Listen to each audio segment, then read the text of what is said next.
We begin in Manitoba, where we're waiting for the RCMP to provide the latest update on their investigation into yesterday's fatal crash. As of right now, we know that 15 people were killed, 10 others were injured when their bus heading to a nearby casino collided with a semi-truck trailer.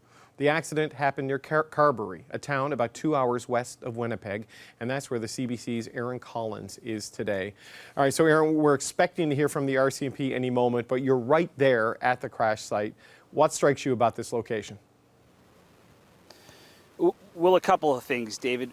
First, we got here the day after this accident, but there's still so much of that accident that's still here. Even though the debris is gone, right? So even though the vehicles have been taken away from this area, what can you see? You can see those skid marks. They're long, they're dark, and you can really see how violent the impact would have been. When we got here, that stop sign behind me, that was still on the ground. Crews have been working to get it back up. And where I'm standing here on the side of the road, there's scorched earth, and you can see where that sort of fiery crash came to an end. So that's the first thing. It's really apparent how violent this crash must have been to leave these kinds of scars on the earth even a day after, and after all the sort of debris has been moved away.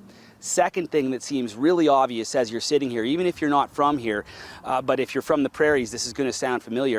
This road's busy. This is the TransCanada highway. East-west traffic is constant, and getting from the north to the south or the south to the north isn't easy, especially if you're not in an especially nimble or swift vehicle. So we watched an RV try to get across the same exact intersection that bus crossed yesterday when they unfortunately, tragically were struck by that semi, and you could see it tentatively edging out and just trying to see if it could make it, just starting and stopping and starting and stopping and finally going, right? And you can just see how difficult it would be to cross this road when traffic was busy.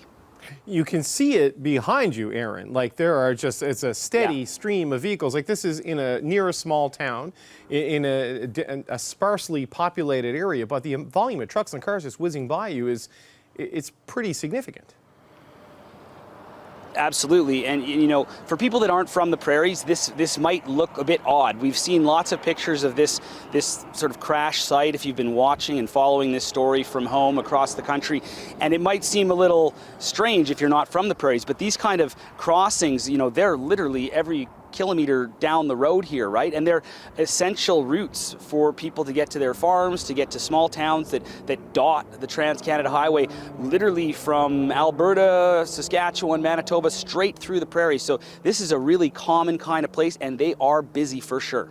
Okay, so Aaron, as you were talking there, we were playing some video where we see a stop sign being put back up. There was some confusion last night in the immediate aftermath as things were happening of a stop sign being taken out. So there was no missing stop sign at the intersection. This was a stop sign that was taken out by the crash. This is what happened, correct?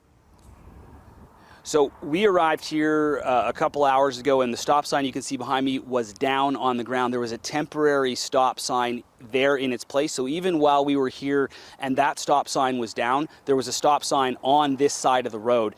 There was also a stop sign, as long as we've been here, on the north side of the road. So have not seen anything to say that there was not a stop sign on that side of the road. There's also a yield sign in the median halfway across this highway, which people might not understand.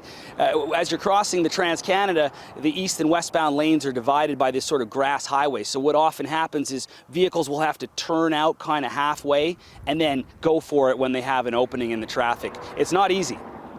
No, it certainly doesn't sound easy, and investigators, I guess, will give us some sense of whether that played a role in the accident. All right, Aaron, thank you so much. That's the CBC's Aaron Collins live for us tonight.